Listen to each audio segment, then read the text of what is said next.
بسم اللہ الرحمن الرحیم۔ السلام علیکم ورحمۃ اللہ وبرکاتہ۔ سامعین کرام، آپ دیکھ رہے ہیں فکری زاویہ پروگرام، میرا یوٹیوب اور فیس بک چینل۔ میں ہوں آپ کے ساتھ شاہد اقبال یوسف۔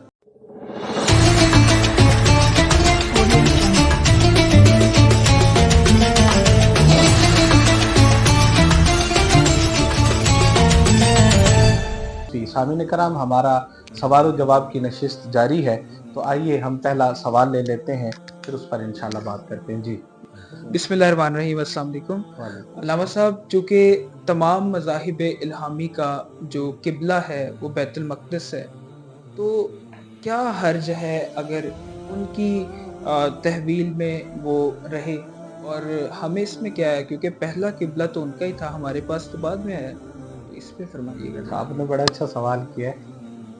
بسم اللہ الرحمن الرحیم۔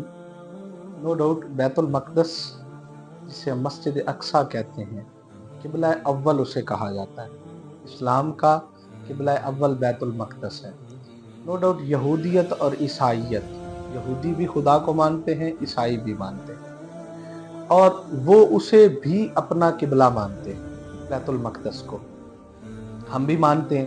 بعد میں تحویل قبلہ کا حکم آیا تو خانہ کعبہ ہمارا قبلہ قرار دیا گیا، اور اس کے بعد وہ جو ہے قبلہ بیت المقدس بھی قبلہ کی شان اور اہمیت کا حامل ہے، لیکن اب ہم اس کی طرف منہ کر کے نماز نہیں پڑھتے۔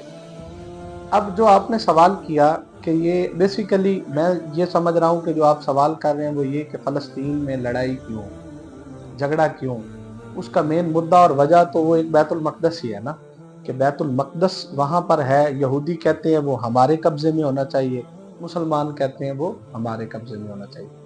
اگر تو ہم نارملی ویز سے دیکھیں تو میرے خیال میں اس میں کوئی جھگڑا نہیں ہے، کوئی مسئلہ نہیں ہے، لڑائی نہیں ہے۔ ہاں کوئی شرک ہو، کوئی وہاں پہ بت پرستی ہونے لگی ہو، کوئی ایسا مذہب جو الہامی نہیں ہے وہ کرنے لگا ہو، تو پھر تو اس پر مسلمانوں کو یہ ایکشن لینا چاہیے۔ لیکن اگر جب ہمارا قبلہ خانہ کعبہ ہے اور بیت المقدس ہمارا بھی قبلہ ہے، ان کا بھی ہے، لیکن ہماری عبادت گاہ تو خانہ کعبہ ہے نا، مکہ مکرمہ ہے۔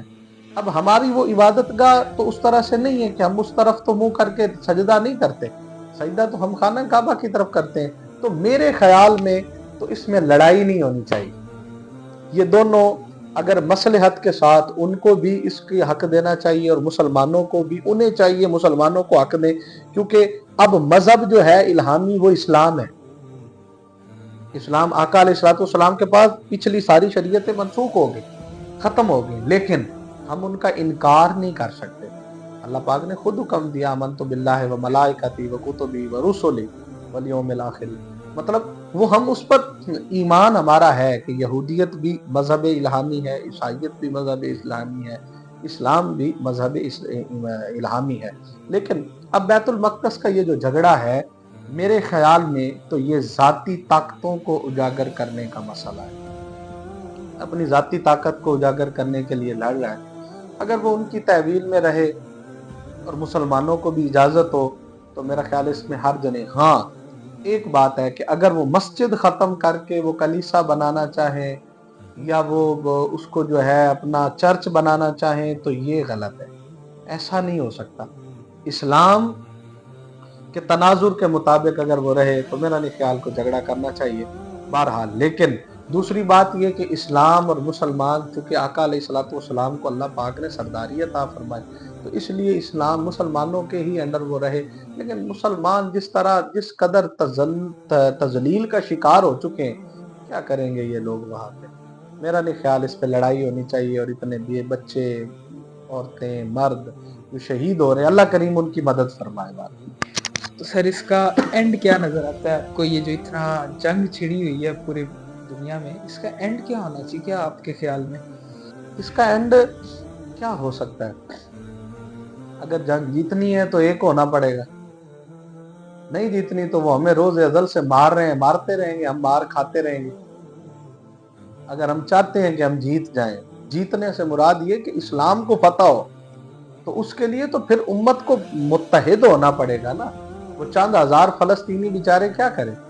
جو ایٹمی طاقتیں ہیں وہ گھر بیٹھے ہیں، انہوں نے آئٹم پتہ نہیں کہاں چلا دیا، وہ گھر بیٹھے ہیں، اور یہ پوری سوچی سمجھی سازش کے تحت اسرائیل نے ہمیں جکڑا ہے۔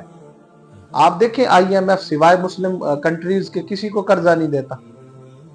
وہ کس لیے بنایا گیا؟ اسی لیے بنایا گیا کہ وہ مسلمانوں کو قرضوں میں رکھ کر انہیں کوئی تسلط میں رکھیں، انہیں کوئی دبوچ کے رکھیں، انہیں کوئی غربت کی چکی میں پساتے رہیں، انہیں کوئی آگے نہ بڑھنے دیں، اور پھر ہمارے چند ذاتی مفادات پر مبنی جو ہمارے سیاستدان ہیں، جو ذاتی مفادات کی غرض سے آگے بڑھتے ہیں، جن کا کوئی ویژن نہیں ہے، جن کا کوئی اپنی سوچ نہیں ہے، جن کا اپنا کوئی یقین اور ایمان نہیں ہے، وہ ان کے پٹھو بنے ہوئے ہیں۔ اور خاص طور پر جو پٹھو ہیں وہ آپ بھی جانتے ہیں اور میں بھی جانتا ہوں، اگر وہ ٹھیک ہو جائیں تو پھر ہمارے پاس کیا ہے؟ دشت تو دشت تھے، دریا بھی نہ چھوڑے ہم۔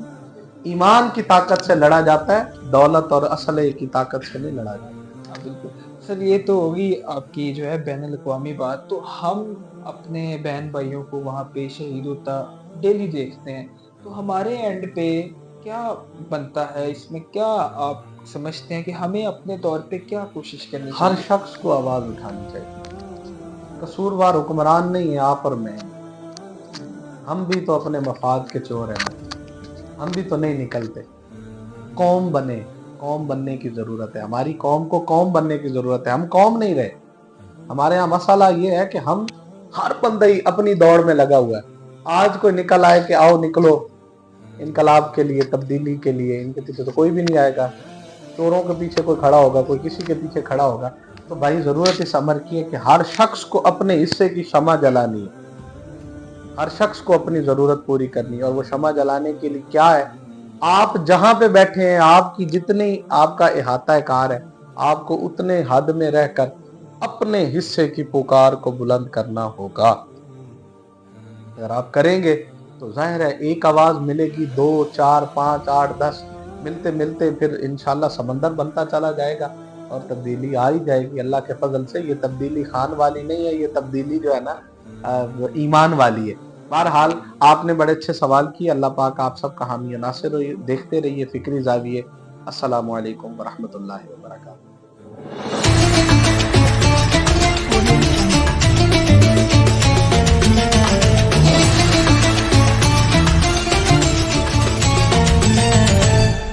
Audio Jungle.